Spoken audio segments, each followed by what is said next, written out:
Hi everyone, my name is Brittany Krebbs and I am the creator of a YouTube channel called Britt plus Conn. Britt plus Conn is a channel that was created to bring hope and encouragement to the military community.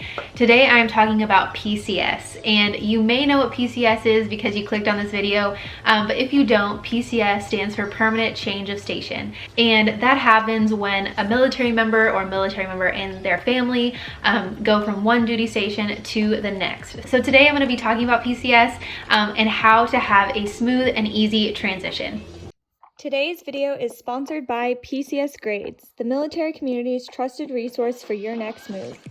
We all know moving is stressful, but it doesn't need to be. With PCSgrades, you can research your new base and surrounding area before you move. Browse reviews from service members, military spouses, and veterans on topics such as local neighborhoods, base housing, moving companies, schools, and more.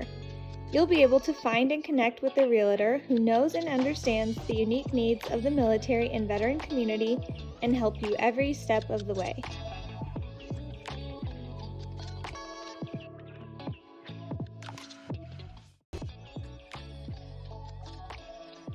Alright, so the very first tip is wait to plan. So a lot of the times we like to jump the gun and we like to make all of these plans on what we're going to do for PCSing when we don't even know where we're going to live yet. So the very first thing is make sure your significant other has their orders so that you can start planning. And even though you have your orders, sometimes I say wait a little bit longer than that because it really depends on the command.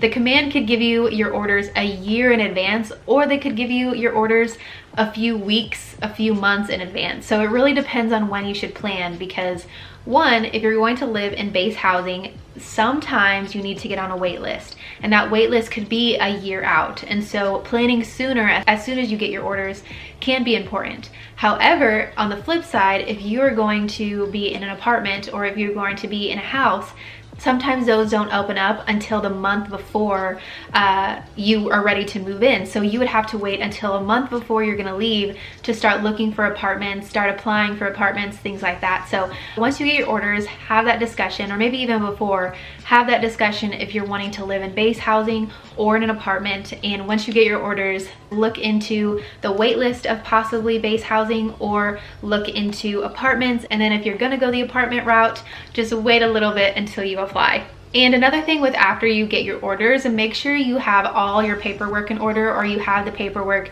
you need to either turn into your base that you're moving, turn into your moving company, things like that.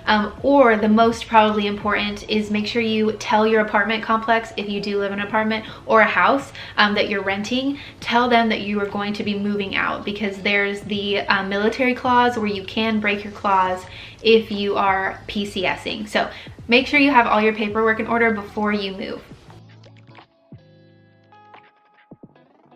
Number two is take pictures of all of your expensive or big items. And you are going to be handing off these items to a moving company. And so being able to take pictures and say, this is what it looked like before I gave it to you, and hopefully it still looks like that after, but sometimes it may not. I've heard some pretty bad stories. Thankfully for us, we had a really good company, so hopefully you will too. But there are the chance that you might not get a good moving company, and so having those pictures to back up this is what that chair looked like is super important.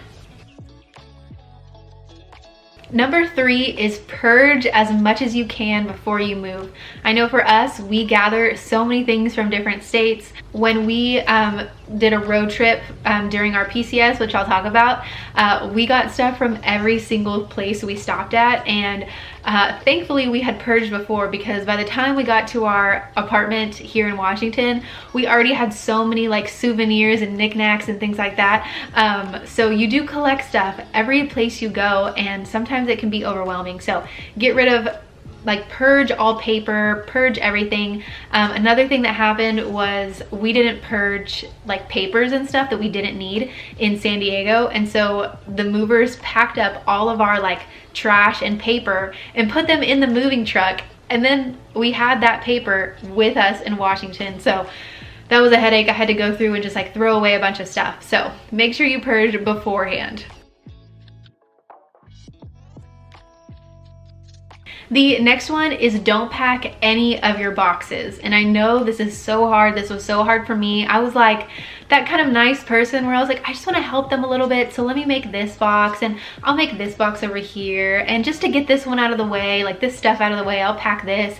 They unpacked, I watched them with my own eyes, unpack everything in every box that I did and repackage it. And so they have to do it for liability reasons.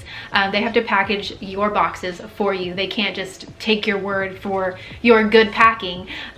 So make sure you just don't pack anything. If you need to move stuff, kind of like put it in a corner. But yeah, so don't pack anything. Try to just be stress-free about it and let them do what they need to do.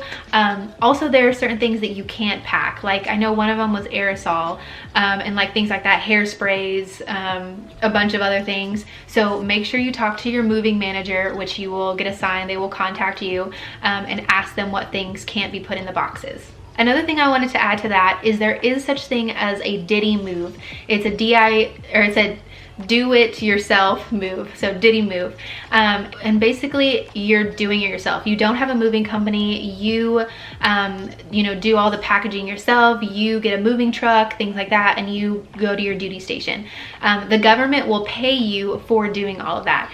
It sounds pretty nice because you end up kind of getting a little bit of extra money, and that can be beneficial for you and your family. But it is kind of stressful doing all of that. So you kind of have to weigh the costs of, do you want to have a little bit of extra money for doing all of that yourself? Or do you want to just let the government do it and you are off the hook? And the last one is make PCS a exciting family or you and your significant other road trip. For me and my husband, we went from San Diego to Washington, and we traveled up Highway 1, which is on the coast, all the way, you know, tiered to Washington State, and we got to stay so many beautiful places. We stayed in a what are they called, like a hut type thing, in the middle of nowhere, saw a beautiful sunset. We got to see just so many things, and I'm so thankful for that. So thankful for that time. We got 8 days, and some people get shorter, you get 4 days. I don't know if maybe there's a longer period, but we got that amount of time and it was absolutely amazing. So make it a family trip. That really does take so much stress and like just relief off of the fact that you're PCSing, because you're not just going to your station and like spending a few days in your house preparing and all this stuff. Like, you have so much time to prepare your house.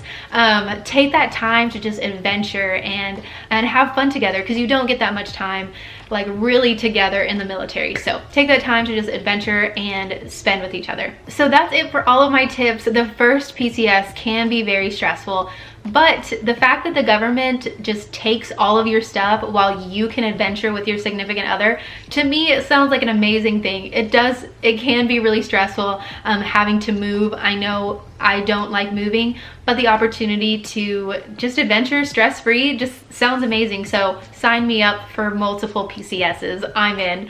But anyways, hope you guys enjoyed this video. Sandbox does have tons of advice that you can look through if you're interested on their website, which I'll have linked in the description. But again, hope you enjoyed this video, and stay tuned for my next video on life in the military.